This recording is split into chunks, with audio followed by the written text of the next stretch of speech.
Ano sa pakiramdam yung binaba, Bek? Nakakainis. Tapos, dahil ito. Saan na daw daming tatapaho eh. Nala swimming pool na yung bahay natin, eh, no? Hindi lang paggawa gamit po kung nasan. So, Yan, no? Upa na nga, kagabi, malatuhod yan, eh. Ang mga alaga namin, no?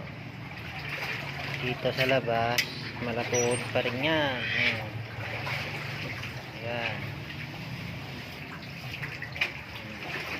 Linis pa. Sarap yan.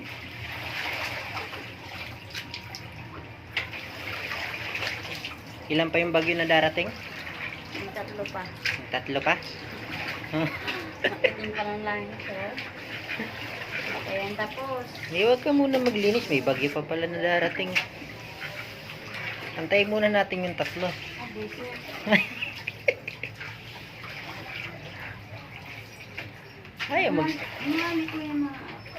Ayaw pa magsabay-sabay ba, no? Ay, parang linis ng bahay. Oo nga. Ayan. Okay.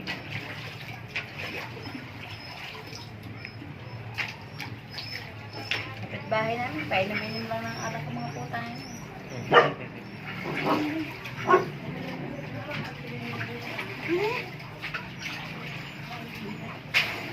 Nilinis pa.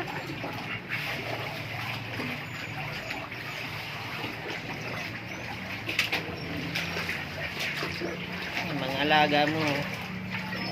Yung ginagawa.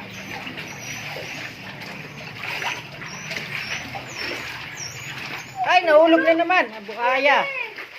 Wala, nahulog na naman si Papi. Punasan mo. Kaya pala naiyak eh. Wala na eh. Hindi naman kasi hindi na imik. Ano ba ito? Sa ba ito? Ano? Awa naman, nahulog na naman. Ano ba yan? Ay. Kakatapos lang ng isa. Ito na naman. Hindi kasi naiyak. Oo. Mo. Ko naman kasi eh. Tama lang iyak. Nahulog. Nakalimutan pala natin. Ay, nasa baba? Pinapalili ko nga ulit naiyak din kasi ito. Eh. Awa naman, nahulog na naman sa tubig. Ano ba na?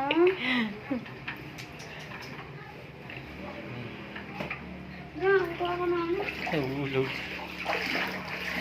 Kasi di mo pinapantay ang anak mo, nahulog na naman.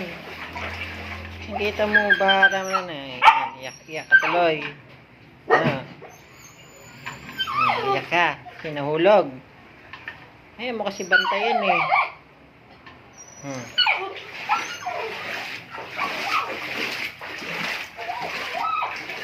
Wow.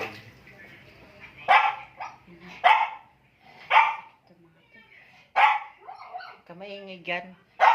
Ngayon basang-basa na. Uy. Chuchay, nahulog na naman si Chuchay. Sabi lang yun. Dalawa na sila, dalawang beses na nahulog. Wag naman si Chuchay, nahulog na naman. Kasi yung katakawan.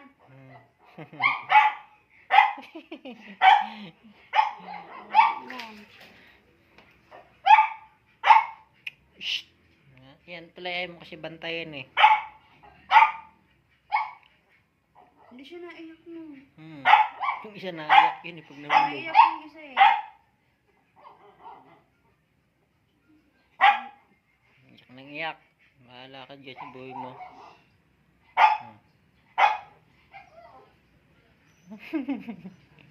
Oo, siya nasulo. Hindi pa para karagawi, bikin naghuhugos ha. Dati mawag yung ko eh.